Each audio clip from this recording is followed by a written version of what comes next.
Chers amis en déconfinement, bonjour. J'ai deux mots à vous dire aujourd'hui sur la France des haines. L'horreur des faits, l'ignominie de leur exploitation. Le 25 mai à Minneapolis, George Floyd, un Afro-Américain de 46 ans, père de deux filles, ancien rappeur condamné en 2019 pour cambriolage à main armée, entre dans une boutique pour acheter tout simplement des cigarettes. Les employés le soupçonnent d'utiliser de la fausse monnaie et alertent la police. Interpellé, il aurait refusé de monter dans le véhicule. Alors, l'officier Chauvin le plaque au sol en exerçant des pressions au niveau du cou. Il l'oppresse pendant 8 minutes sans écouter ses supplications. Il s'étouffe. La pression se prolonge 2 minutes pendant que le malheureux est inconscient. C'est inhumain, qu'est-ce qu'on peut dire d'autre? On s'incline devant le deuil, chacun devrait le faire selon son silence intérieur et sa protestation légale. L'acte est dénoncé comme raciste, et il l'est sans nul doute, mais au demeurant, rien ne prouve que la brute abrutie n'aurait pas appliqué la même torture à un blanc. Un tel con, croyez-moi, en uniforme, peut tout faire. C'est ça, l'étrange banalité du mal. Cette mort nous dépasse. En ce lieu de la rue banale, elle est immédiatement et tragiquement symbolique, en ce sens que les lointains et proches fantômes des victimes des persécutions, des humiliations et des crimes racistes arrivent en procession à son chevet. Et ce sont ces invisibles qui occupent maintenant l'espace moral. Ce flic est une ordure. On n'a rien d'autre à dire. Il y a longtemps qu'il n'aurait plus dû être flic avec ses 17 plaintes. Mais aucune, allez comprendre, n'a abouti. Voilà comment ce type a dû se sentir justifié par le sentiment d'impunité qui fortifie les salauds dans leur saloperie. La hiérarchie n'est pas exempte de reproches. La justice semble du reste se réveiller puisque le policier Chauvin est maintenant poursuivi pour homicide volontaire. La question moderne, immédiate, touche à l'exploitation délictuelle, voire criminelle du drame après coup. Pourquoi des pillages? Attention, d'après une tribune de Libération, il ne faut plus employer ce mot, parce qu'il renforce les stéréotypes racistes.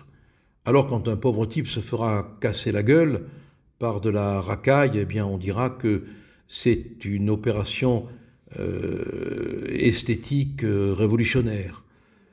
Des pillages, des vols, des violences.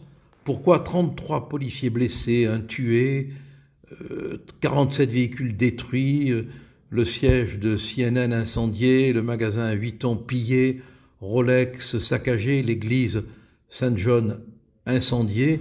Enfin, l'Amérique à feu et à sang, et je n'énumère pas tous les blessés, tous les lieux dégradés. Pourquoi? Il y a l'émotion authentique et l'émotion truquée. Il y a la réalité douloureuse et le médiocre profit de son exploitation politique par les professionnels du cirque. Barack Obama appelle à voter pour des candidats réformistes. C'est l'occasion. Biden, qui n'est pas sorti pendant toute la période du confinement, lui, manifeste et se courbe à genoux. Du reste, c'est bien vu de se mettre à genoux en ce moment. C'est le dernier chic gestuel de gauche. On voit aussi, toujours ému, des acteurs de la même gauche qui manifestent, comme Omar Sy, si maltraité, si mal aimé, si mal logé, si mal payé, si discriminé. Vous me direz, avec des si, on mettrait Los Angeles en Seine-Saint-Denis. À côté des si devant, frappe la gauche radicale, les antifas et autres frappadingues du marteau et fendue de la faucille qui attise avec plaisir les haines raciales pour exister demain sur le terrain vague de la contestation.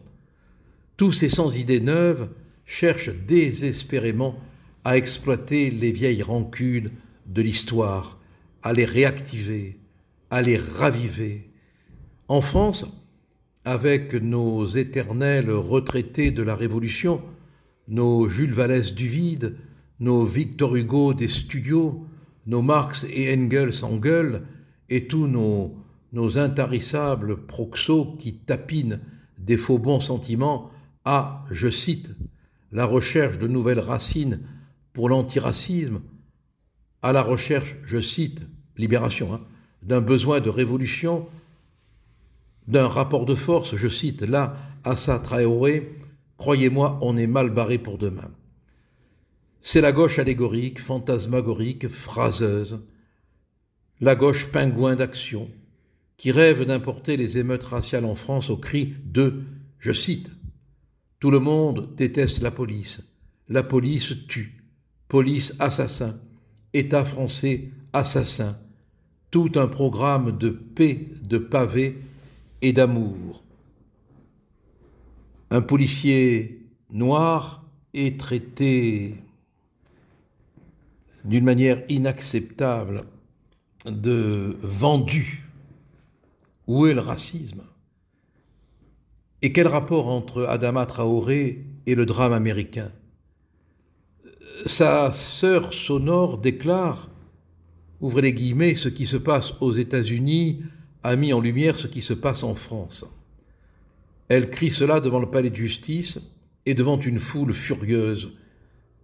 En dehors de cette approximative lumière comparative américaine, rien ne rapproche les deux affaires, sinon une expertise dite indépendante et qui ne l'est pas, qui conclurait à l'asphyxie et qui arrive à point nommé, comme le point qu'on lève pour exciter les oppositions entre population et policiers. Alors que les gilets jaunes sont la preuve chirurgicale, ophtalmologique, neurologique, traumatologique que la violence policière n'est ni raciste ni racisée. Du reste, le Times rappelle les violences contre les gilets jaunes en France. Tristesse vraiment de voir le combat contre le racisme développer un autre racisme qui, lui, ne fera pas demain dans la dentelle des droits de l'homme et dont les barbelés de haine sont déjà perceptibles. L'antiracisme aujourd'hui, dans sa caricature systématique, promeut, hélas, la forme moderne, active d'un autre racisme. Attention, les victimes d'estrade font les pires bourreaux, la Révolution l'a démontré. C'est bien beau de détester la police, mais au Bataclan et ailleurs, c'est elle qui est venue. Payoka, boxeur français, titulaire, paraît-il, de la Légion d'honneur et chantre ganté du « brûler tout, niquer tout ». Il y a le feu. Et quand il y a le feu, il ne faudrait pas que viennent les pompiers, parce que ceux-là, ils sont caillassés. Il y a le vol, il y a le pillage. Et quand il y a le vol et le pillage, il ne faut pas appeler les policiers, parce qu'ils sont forcément violents. Quelle putain d'époque. Allez, merci, et soyez prudents.